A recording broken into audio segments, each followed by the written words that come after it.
Hello, everyone. Thank you very, very much for coming this Sunday afternoon for this really extraordinary concert that has been put together by Yuval Waldman, our artistic director, and James Loeffler, who will be leading the discussion about the music you are about to hear today.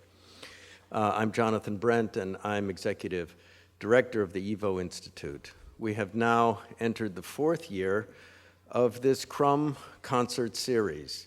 It is a virtually unique series of musical concerts from the standpoint of, on the one hand, mining rarely heard, rarely played music from YIVO's vast musical archives, and at the same time, enlisting young professional musicians to play this music. And we do this because of in a way, in memory of the man, Sidney Krum, who made the bequest to us for this series, who was an educator, who loved Jewish music, who loved the tradition from which he came and wished to perpetuate it. But we also do it because one of the great impulses of the YIVO Institute for Jewish Research from its very inception, and one which we hope to keep alive today, is the idea of building communities, building all kinds of different communities. And I'm so grateful to see a member of our community here from Vilnius today, who is now working in our archive. Lara, if you would just stand up, yes. And the Vilnius contingent of YIVO is a very precious part of who we are. And those who came through the horrors of the Holocaust are a very important contingent of who we are. And those who stayed and who were able to be in America during those terrible years are an important contingent of who we are. But the young people are perhaps our greatest asset and are most important of all because they represent our future.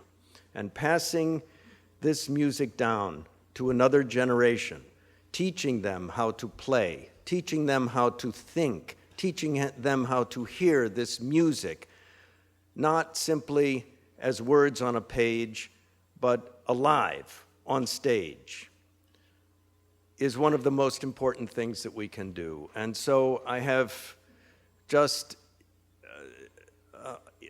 almost inexpressible gratitude to Yuval Waldman, who is the artistic director of this series, who has corralled all of these young performers from many different institutions, has coached them, has instructed them, has encouraged them, and has enabled them to make this music part of their own repertoire. Because it is only by virtue of doing that that this tradition lives. It's not enough for it to be on records or on CDs. It's not enough for us to remember a wonderful performance that we heard 60 years ago. If it isn't in their hands, in their hearts, in their ears, it does not live. And so part of what YIVO is doing through these concerts is enabling that life to continue. I wish, therefore, very much to thank Sidney Krum and the Sidney Krum estate for making this series possible. And I also wish to thank the community, the Jewish Community Youth Foundation of Princeton, New Jersey, for a lovely supplemental grant that we received this year from the interested high school students in that community who have an affinity for this music and wish to help support this project. Thank you very much.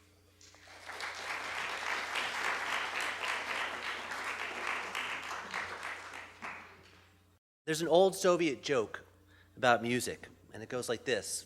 The director of a music program, is introducing his new string quartet, and he's very proud to tell the journalists from the West that this is a quartet that represents the friendship of peoples. So he proudly points out the different nationalities inside the group. Here is Petrov, he's our violinist. Here is Petrenko, he's our Ukrainian. I should say Petrov is our Russian, Petrenko is our Ukrainian. Here's Petrosian, he is Armenian. And here is, finally, Rabinovich. He is the cellist. This joke tells us something about the topic of today's concert, which is to say the way in which it was an open secret in the Soviet Union that there was something special about Jews in music, that Jews were very much at the center of Soviet musical life, and yet it was something that also couldn't be openly discussed, even though it was acknowledged in different ways. That's the topic of our concert today, but of course we're not talking about musicians as much as composers. And what we're going to try and explore here, and what I'm going to do in my role, essentially is give you 3 mini lectures, just a few minutes each, before each of these pieces, and set the stage for understanding this music as part of that open secret, this strange reality that at times Jewish music officially did not exist in the Soviet Union. It was kind of removed from encyclopedias. It was something that couldn't be openly created. And yet, at many of those same moments, it flourished. And it flourished inside the heart of composers as famous as Shostakovich, as well as some other composers we'll meet today who are only now becoming more well-known in our world. One of the ways to think about this is also to step back to perhaps the most famous image of where Jewish music surfaced to the center of Soviet cultural life. This is the picture of Shostakovich and Yevtushenko at the premiere of Babi Yar, the great symphony by Shostakovich, which thrust Jewishness and the Holocaust into the heart of Soviet culture and made a very profound statement. Now, it's often assumed that basically this is the moment where something breaks through and then a taboo is broken about what you can talk about and also about dealing with the Holocaust inside Soviet Jewish life. But one of the virtues of a program like this is we get to meet music by Shostakovich and others that actually shows us that there was a much broader discussion that began much earlier as well. Now, I bring one small example of something we won't hear today, but it's worth looking at. This is Dmitri Klobanov's symphony.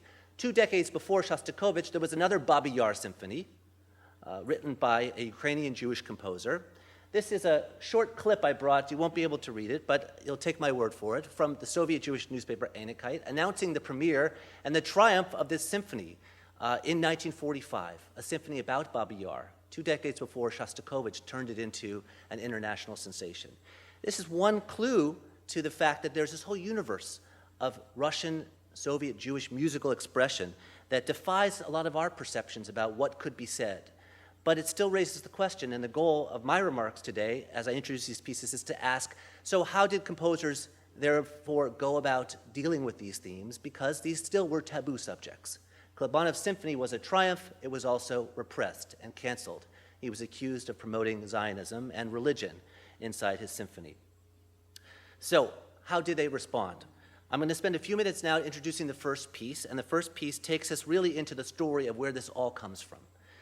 Mikhail Gnesin was a composer who was basically at the heart of Russian Jewish cultural life from before the revolution all the way up through World War II. He was born in 1883 into a family that became quite famous because his sisters, 5 of them, founded the Gnesin Musical Institute, which is, of course, still around today in Moscow, and became the premier preparatory school or training school for the Moscow Conservatory, and internationally famous. It was actually a rare instance of a school privately founded before the revolution that continues on. Gnesin himself was a leading disciple of Rimsky-Korsakov. He grew up in that generation around 1905, and he fought it out with Stravinsky to, competing for the title of favorite pupil of Rimsky-Korsakov. He was immersed in the Russian modernist scene, and yet at the same time he began to engage with his Jewish roots and began to engage with Jewish folklore and Jewish music. And he was one of a number of composers who gathered together right before the revolution, the decade before, to create Jewish classical music, much like Chagall was trying to create a style of visual art that would draw on his folklore and his Jewish heritage and meet the standards of modernism as well as Russian ideals of art, much like writers were doing the same thing. Gnesin was a pioneer in this respect. During World War I, he wrote what was probably the first string quartet devoted to klezmer music and based directly on klezmer music. He wrote in 1919 a symphony on Jewish themes, and he started an opera shortly after that he never finished. It wasn't so easy for Gnesin to do these things. After the revolution, he stayed in the Soviet Union, and he had some success. Up here, you can see the slide. These are songs he published, Еврейские песни, Hebräische Lieder, published in 1927. Some success as an official composer of Jewish music. But right after this moment, he began to face a lot of political threats, both because of his associations with Rimsky-Korsakov and because of his engagement with Jewish themes. There's a lot more to say about him, but I'm going to move to talking about the piece of music he wrote. Gnesin is a very interesting case because the World War II had a positive effect on his compositional art. And you wouldn't have anticipated that. Before World War II, he was actually, as far as I can tell, the only Jewish composer in Russia ever banned by the Nazis in 1935. In the late 30s, as the terror ramped up, many of his closest friends and relatives were executed by Stalin. And the war began with Gnesin fleeing the invasion of the Soviet Union and the siege of Leningrad, fleeing and eventually ending up in Tashkent. There in Tashkent, we know from his letters, he basically felt like a broken man. He was old at that time, and he suffered a tremendous personal loss, which is that his son, a grown son, made it to Tashkent shortly before him, but then died in a hospital there from a combination of things having to do with illness and the war. Gnesin thought his life was over, but paradoxically, he basically decided to go for broke and begin to compose again, and he wrote the trio we're about to hear. This is a trio that he dedicated in memory of our perished children, and he dedicated it, as he wrote in his notes, to the memory of his son and all of the children who died during the war. Now, one of the questions about a piece like this is we're here at a YIVO event, and we want to ask, what is its connection to Jewish culture, Jewish identity? It's natural to assume this piece you're about to hear is a dedication to murdered Jewish children or perished Jewish children. But it's a little bit more complicated than that. The piece itself never says anywhere on it that it's Jewish. The only indication that it's a personal connection to Gnesin is the fact that he notes in the score, there's a piece that one of the melodies I've used to compose this trio is from my late departed son. But the first melody is actually the melody from a Yiddish folk song. And the Yiddish folk song is one that was well known at the time. I'm going to play you a short 10-second clip of this song. We'll see if our audio works. And then you'll have this in your ears then when you hear this introduced in the concert in a few minutes.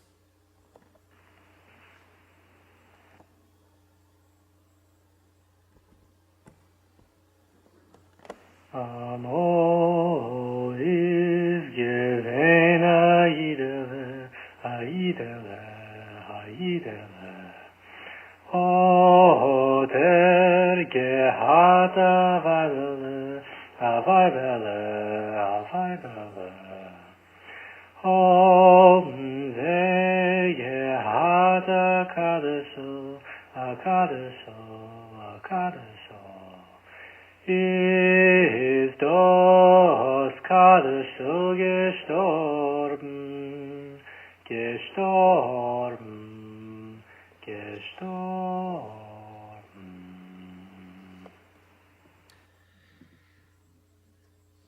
This song is a song that flips around some of our expectations, right? A Kaddischel, Yiddish is a term for an only son whose sacred duty is to recite a Kaddish for his father's soul or his parents' soul, right? And this is a song about a little Jew whose son has died, and the roles have been flipped. So you can see immediately why a composer such as Gnesin, sitting in the Soviet Union during World War II, coming out of Yiddish culture, would be attracted to this, having lost his own son. But it's also striking because it has a heavy religious significance here, Kaddischel, and because it's explicitly Jewish.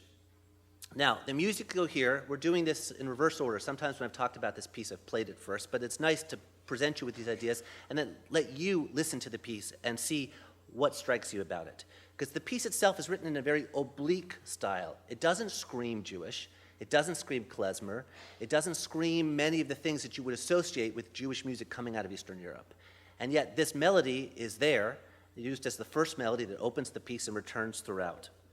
Now, what do we know about this? We know that this melody was provided to Gnesin by an ethnographer who was the same person who gave Shostakovich all of the folk songs that he used in his music.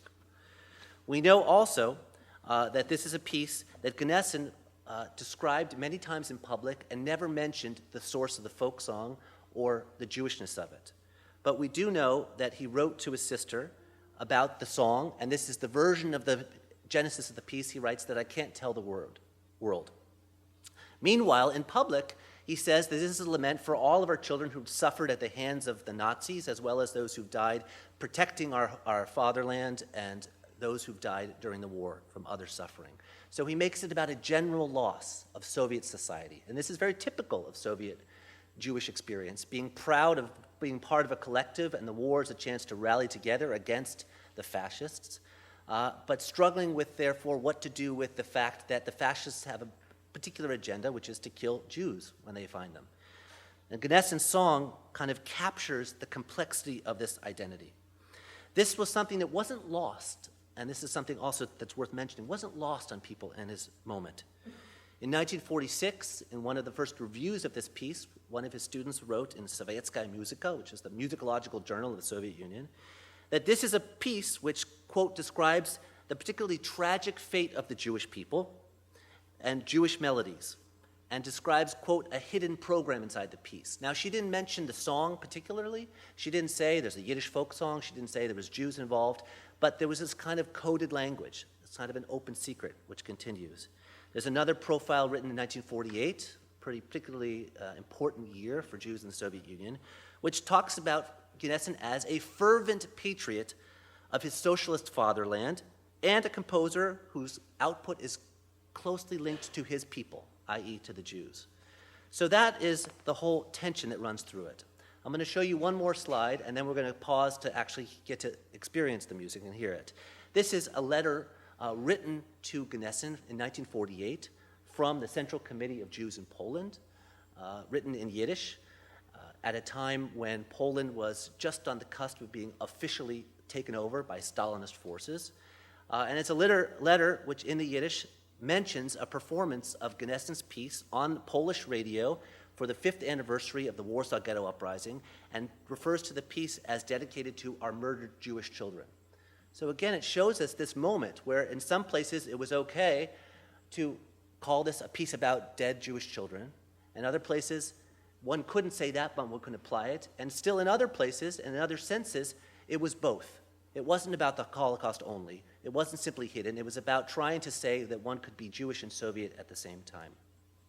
Now I'm going to pause here and invite our musicians to come on stage, and we'll get to hear the piece.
should have noted, as you may have gathered from one of those slides up there, that piece was actually published in 1947.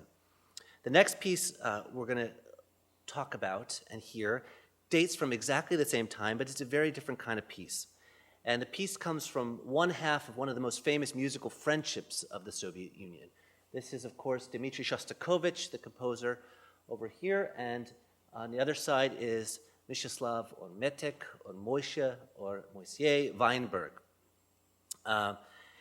Weinberg is somebody who was forgotten for many decades in the West. Not really forgotten if he was really never known about, even though he was a tremendous composer who many scholars would now say is one of the three greats of the Soviet 20th century musical pantheon or canon, along with Prokofiev and Shostakovich. Happily, we have more and more chances, such as this one, to judge for ourselves. And also, I want to make a note that Weinberg's opera, The Passenger, is coming to Lincoln Center this summer, which is a pretty remarkable work also. Who is Weinberg? He's born in 1919 in Warsaw, and the first thing to say about him is that he's not a Russian Jew, he's a Polish Jew. And there he's raised as a son of a Yiddish theater musical director, studies piano. He's a piano phenom, actually, before he's a composer at the conservatory. And he doesn't actually begin to compose seriously, or at least to think of himself as a serious composer, until the war breaks out. This also coincides with his flight. And in 1939, he flees the Nazis, and he enters into Soviet Belarusia, into Soviet Minsk. And there he takes up with a composer, a non-Jewish composer named Zolotarov, who actually encourages him to write Jewish. It's another one of these interesting moments of non-Jews and Jews coming together in imagining Jewish music in Soviet culture. He doesn't stay that long because the Soviets, the Nazis keep invading, and he flees again in 1941, further into the interior, and he goes, just like Gnesin, to Tashkent. There in Tashkent, two things happen. Weinberg falls in love with a woman who happens to be the daughter of Solomon Mikhoels, probably the most famous Jew in the Soviet Union, the great theater actor, director, and the head of the Jewish Anti-Fascist Committee. And he writes his first symphony. His first symphony, with the help of his father-in-law-to-be, is sent to Shostakovich in Moscow, and the friendship begins. And Shostakovich arranges for this Polish Jew who's kind of stumbled into the Soviet Union to be brought to Moscow, to move in on the same block as him, and to spend the next several decades as basically his musical best friend.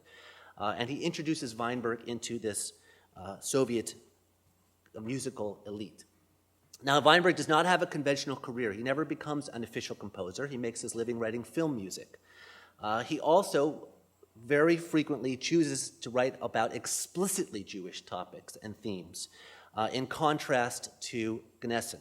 The piece we're going to hear today is a strange mixture of these things, as I'll explain. Shortly after arriving in Moscow, Weinberg sets a set of songs, poems by Yud Lamed Peretz, Isaac Leibish Peretz, to music, and he is explicitly writing about Jewish themes. There's a lot of speculation that he also kind of turns on Shostakovich's ears to the potential in Jewish folk music. He also writes the piece we'll hear today, what is often known as the Rhapsody on Moldavian Themes or Moldavian Rhapsody. This is just a screenshot of a recording of it issued in which Weinberg plays the piano and the great violinist David Oistrakh plays the violin. This is a piece that is often, that was issued actually in an English edition in the 60s, published in the West by the Soviet musical establishment, and also inside the Soviet Union. Now, up here there's a couple different dates, 1949 and 1952. That's because the first version was, so to speak, prepared in 1949, and then it was reissued in 1952 and actually premiered in 1953. And there's a complicated chronology that I'm about to make more complicated in a second. But before I say anything about the dates, let me take a step back and preview what the music is. You'll hear immediately that this is a wild piece, that this is a piece that in many respects screams klezmer. It delves deep into the whole roster of musical cliches and distinctive gestures that we think of as defining so much of Jewish klezmer music of Eastern Europe. pitch slurs, all kinds of bends, the Kretchen, all of these different things are there, all of these little intonational expressive devices, parallel octaves in the violin. There's also some gypsiness in there as well. In contrast to the piece you just heard, which really flows along, this is a jagged piece with rhythms that you can feel dance rhythms in it. Is it a Moldavian piece? Well, it turns out that Moldavian music and Jewish folk music, surprise, surprise, have a lot in common. And musicologists parse the differences. They are distinct, but they share some features. And it's commonly understood that what Weinberg did basically is describe this and title this piece a Moldavian Rhapsody to get past the censors, even though you could hear it. It turns out it's actually even more complicated than that. Thanks to the riches of the YIVO archive, here's a plug to our hosts. In the newspapers, if you go back, you see in 1947 an article introducing new Jewish music by the composer Weinberg and saying that not long ago he composed a new Jewish rhapsody, which is going to be broadcast on the radio. This is from 1947. Based on all of the things we know about his career, it's the same piece. So it's introduced as Jewish rhapsody. Then it disappears from 1947 to 1949. Why? It turns out that by the end of 1947, many of Weinberg's friends are now being interrogated. In January of 1948, his father-in-law, Mikhail, will be rounded up and executed in a staged incident. And this is the beginning of what's known as the anti-cosmopolitan campaign and the direct campaign of persecution of the Jewish elite of the Soviet Union. As part of this, Jewish musicians became targets. Gnesin, who we heard from before, is somebody who's also writes about anticipating the knock at the door. It doesn't come, instead he's forced out of his career basically at this moment. Weinberg survives, but he makes a decision in 1953, pretty late into this campaign, to debut this piece. He wrote it for orchestra, and then he debuts the piece. Whoops, I'm going to go back to this. And the debut is actually by Oistrakh on February 6, 1953, at the Moscow Tchaikovsky Hall. This is a really bad time to preview the piece because the anti-cosmopolitan campaign is still raging. It's morphed into the doctor's plot as Stalin, increasingly paranoid, as well as increasingly crafty, is ratcheting up the pressure on Soviet Jewry and beginning to make accusations of conspiracies running through the elites. The same night as the debut in Moscow, Weinberg goes home with his wife and friends to celebrate the performance of it. They celebrate, and then comes the knock at the door. The same night as the piece is premiered, they come to arrest him.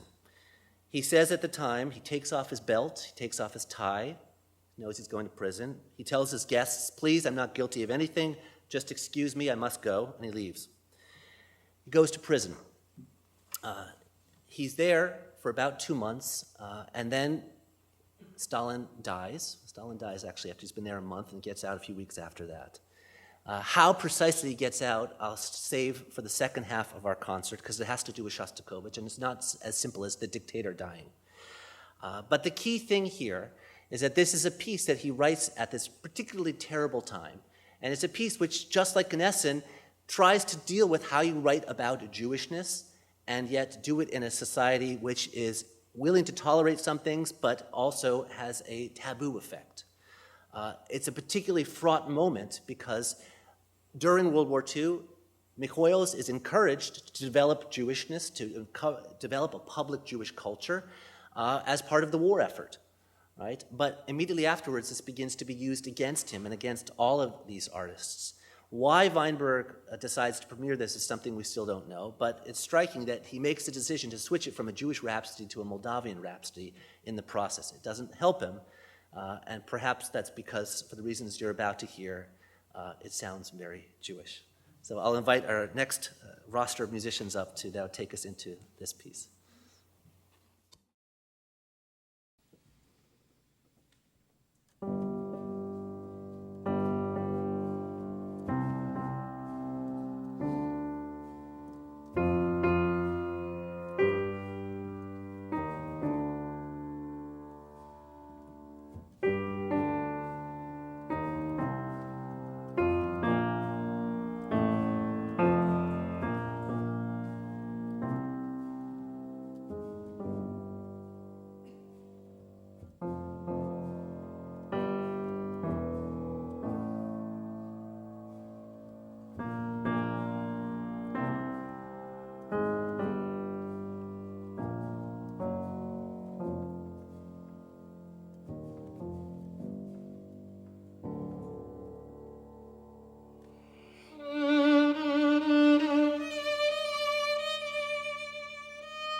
Good afternoon once again. Welcome back. I have up here a picture of Dmitri Shostakovich, and I want to start this part of our concert lecture by just recounting a story from my own experience. About 10 years ago, I was in St. Petersburg, and I went to the Russian National Library, and I stumbled across a Russian edition of Richard Wagner's pamphlet, Judaism in Music, Jewry in Music. This is, as you may know, the piece of writing that basically launched modern cultural anti-Semitism and unleashed this myth that Jews were not truly creative in their own right, were only parasites that preyed upon other nations. It's a very nasty piece of writing. So I found a Russian translation from 2003 that had just come out. It had been reissued in Russia.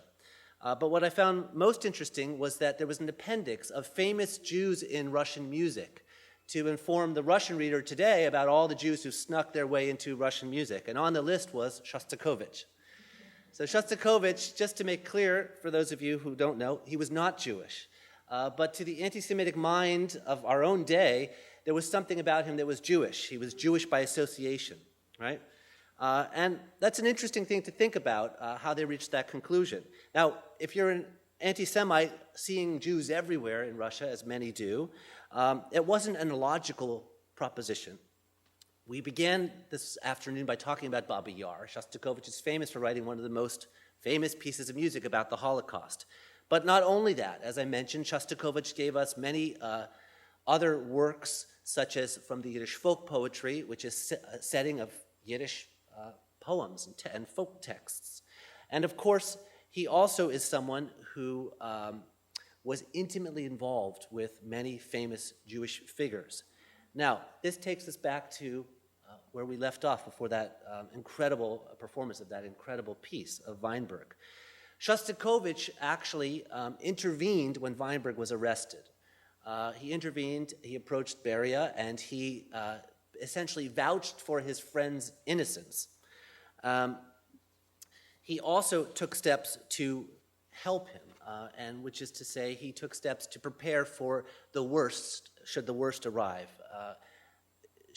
After Weinberg was released, Shostakovich was agreed basically to serve as guardian of Weinberg's family and his child should he be rearrested and his wife rearrested, which Weinberg thought might still happen even after having gotten out, even after Stalin having died. So there was many ways in which Shostakovich was intimately involved with the careers and the lives, the fates of many of these Jewish musicians. So there's an element of guilt by association. There's another component, however, which is what we're going to hear in a few minutes, which is that Shostakovich's music also, even when he doesn't label it this way, draws on Jewish folklore and indeed draws on some of the motifs and melodies that his fellow composers were using themselves. And that's one of the intriguing things to think about Shostakovich's piece, the Eighth Quartet, that we're going to hear tonight, this afternoon, I should say. This is another picture of Shostakovich with the Beethoven Quartet. They premiered this piece in 1960. And here is a snapshot of the piece itself, famously, as the surtitle up there says, dedicated to the victims of war and fascism. Now, this is a piece written in 1960. In 1960, Shostakovich was deep inside a race with Weinberg to compose quartets, and we have this correspondence which testifies to this competition to see who could write more quartets faster, that they basically were trying to one-up another. And one of the striking things is their music does, in certain points, quote one another, and they seem to have been really joined at the hip. The Eighth Quartet, written in 1960, as I said, is 5 movements performed without interruption, and it's a very striking quartet for a couple reasons. The first is that in the second movement, there is a quotation of Shostakovich quoting himself from his trio, his 1944 trio. That's a trio that uses a lot of klezmer themes and is one of the more striking examples of, again, the open secret, writing a Jewish style of music without labeling it as such, but quoting from melodies, using rhythms, and using other effects with the violin, some of which you heard in the last piece, that really scream, I keep using this word, but they announce themselves as connected to Jewish folklore. There's another twist to this piece, which is that this is a piece, again, like many of other Shostakovich pieces, in which he encodes his own initials into it, using the German solfege DSCH to basically put his name into it by using his name sort of transmuted into melodic pitches to kind of signify himself. He does this in his cello concerto. He does this in other works, actually in his First and Fifth Symphonies. All of these are quoted here inside the piece we're about to hear. Now, on the other hand, there is, again, this title, dedicated to the victims of war and fascism. Officially, this seems to be something which announces to the world that an official Soviet line. Shostakovich wrote this after visiting Dresden. There's a line of interpretation that this is a denouncement of the West and denouncement of what happened during World War II, sort of a revisionist denunciation. But there's another wrinkle. 1960 was a particularly important moment inside the Soviet Union and inside the world when it came to discussing fascism and discussing anti-Semitism. Over the course of late 1959, actually beginning on Christmas Eve into early 1960, there was something called the swastika epidemic, where thousands upon thousands of incidents of swastikas being painted on synagogues appeared, first all over West Germany, and then all over New York, London, Hong Kong, South Africa, you name it. This actually rose to the level of a United Nations resolution denouncing this and became a very international incident. Now, the Soviets officially were very actually happy when the swastikas appeared because they were able to say, yes, the swastikas appeared and they started in West Germany. Hence, West Germany, as the regime that took over from the Nazis, is neo-fascist, and therefore we need to denounce neo-Nazism and Nazism in the West. But there was a problem with this, which is that there were also incidents of swastikas being painted in the Soviet Union, and in 1959 there was a very famous incident in which a synagogue in Malachovka, in the suburb of Moscow, was torched, set on fire on Rosh Hashanah. And so there's a question that was raised at the time about Soviet anti-Semitism. And this is the context in which Shostakovich is writing this. Now, I would say that, as you may or may not know, there is a huge school of interpretation and debate about Shostakovich and the meaning of his music. For many, he was essentially someone who towed the party line when he had to. He compromised, and that's what this dedication means. For others, there's a language of hidden resistance, and many scholars have pointed to the music and to his decision to quote Jewish folk themes as a way of kind of slipping in messages of solidarity with Jews and kind of a dualism. What I want to stress, and what I want you to think about as you hear it, is how this stacks up against the other two pieces we just heard. In one sense, for Gnesin, the way to be Jewish and Russian, the way to address Jewish concerns, to address anti-Semitism, and yet to write a piece that was acceptable, was to kind of disguise and blur the boundaries, right? So a folk song that's a Yiddish folk song becomes a song about all the dead children. For Shostakovich, by contrast, and perhaps more like Weinberg, there are many different layers in his music, but it's not so much as a question of trying to blur and mix them together, but actually the dissonance is what makes his music so powerful, and the different layers against it. And often, people have often spoken of the grotesque and the ways in which folk melodies appear in this very jagged modern style that sort of sets our ears on edge. There is one line of interpretation that this piece is actually a cry of despair, and that the Jewishness is the secret that indicates that. One final piece of information to share as you listen to this piece and think about. So, in 1993, decades after Shostakovich had died, some of his letters were published, including a letter to Isaac Glickman, who was a close friend of his, again, a Soviet Jewish intellectual, musical figure.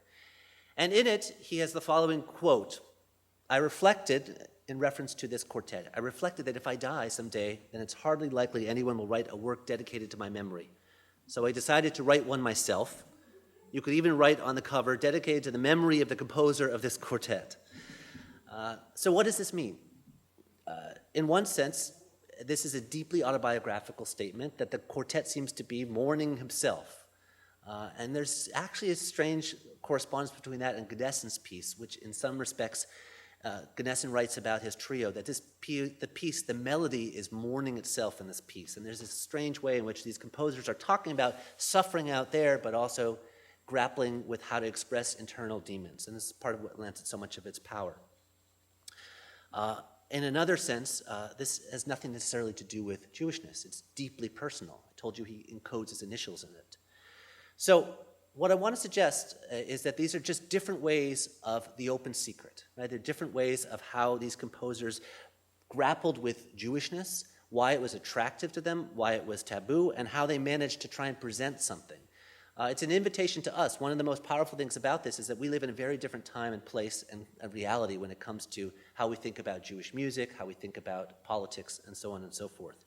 But there's something to be learned from this, for the complexity of this and the power of this. So I'm happy to basically, in closing, for those of you who are new here, invite you to explore this building and explore YIVO in the different ways in which it preserves this heritage as something for us to learn from today, to listen from, and to decide for ourselves, the big elephant in the room, what about this is Jewish and how it can be Jewish and other things at the same time.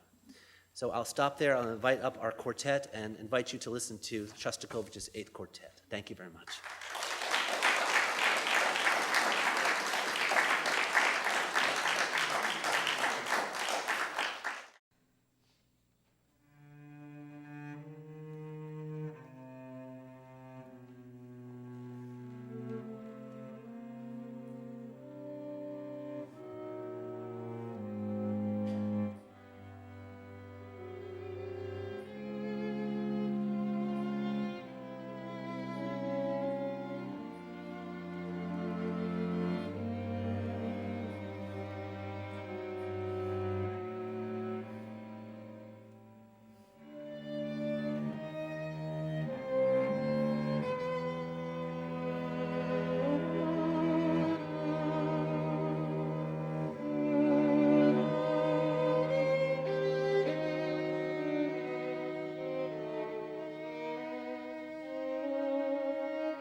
we'll just take a couple minutes of questions for myself and for Yuval Waldman, the first violinist and director of the ensemble. It's sacrilegious to speak after music like that, but we do have a minute, and we are happy to, in the service of discussion and education, just to field a question or two. The question is, among those Jews who remain in the former Soviet Union, is there still the same tradition of musicianship and kind of attention to it? I think it's fair to say that the Russian Jewish world today is a global diaspora, right? There are many Jews here in New York. There are many great talents who have lived there and now perform abroad. And there's another generation. Evgeny Kissin is a well-known name. He's now a grand old man, in his fourth decade. But there's a whole host of younger talents that have come up from the ranks of Russian Jewry today, including in Israel and as they're spread out across the world. Yefim Bronfman. Yefim Bronfman, yeah. That's an example. Does anyone else have any questions? I just would like to say, extend your answer, that I took Arthur at 7 years from Moscow here. Arthur Kaganovsky, I took him from Moscow to continue. Brought him here, right. Life in education. I just would like to mention one thing that Jim, he had so many wonderful things to say, but in a Shostakovich quartet, you hear those sounds of knocking on the door. And traditionally, when people heard this piece, they understood. They didn't have to be explained. You heard this pa-ta-ta, ta-ta-ta. That's one thing. And the other thing is this, in the middle, violin plays, very well known in Russia, the prisoner song. It's a 19th century prisoner song, which every child in Soviet Union knew.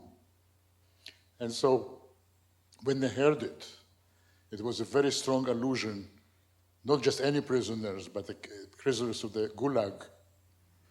And nobody had to say anything. It was right there. Mm-hmm. Wouldn't you say so? Absolutely. Yeah. I would also add in the first piece, in the Gnesin piece, if you have the opportunity to hear it again, I hope you will. You can find recordings of it, and it's performed from time to time. There's one place where the knock at the door also happens there. It's only one time, and it's the piano. Yeah. It's a question about whether he was intending that, because he only does it once. But Shostakovich, clearly, he plays it throughout. Many times. Yeah. You can't ignore it. You can't ignore the knock. Yeah. This might be a little crazy, but there are parts of this Shostakovich quartet that seem sort of have a little bit of Gershwin-type feeling to it, like the Gershwin, like lullaby. There's a lullaby. In the second movement, it's a wild Jewish dance. And there is some jazzy feeling to that, but it's basically just a wild dance, and it's actually, to me, this is not a happy dance, it's a very angry dance. It's with teeth clenched. And then the movement after that, it's a sarcastic dance. When it goes, it's like, here to you, see what you can do with it,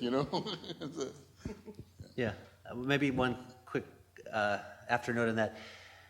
One of the interesting things about Soviet Jewish history is that there was a Soviet Tin Pan Alley, right? And there is, just as we have Gershwin and Kern and all these others, there's a tradition of great popular songwriters in the Soviet Union, many from Odessa roots, Dunayevsky, all these different composers. So there's a tradition of those songs as well coming up, and there's there's interesting stories about popular song there, which then composers draw on and play with these songs, both older songs and these songs. There's the great, we can't help but say that the favorite Isaac Stern story, right, which is the quip, which is, what is Soviet-American cultural exchange? They send us their Jewish violinists from Odessa, and we send them our Jewish violinists from Odessa. That's what...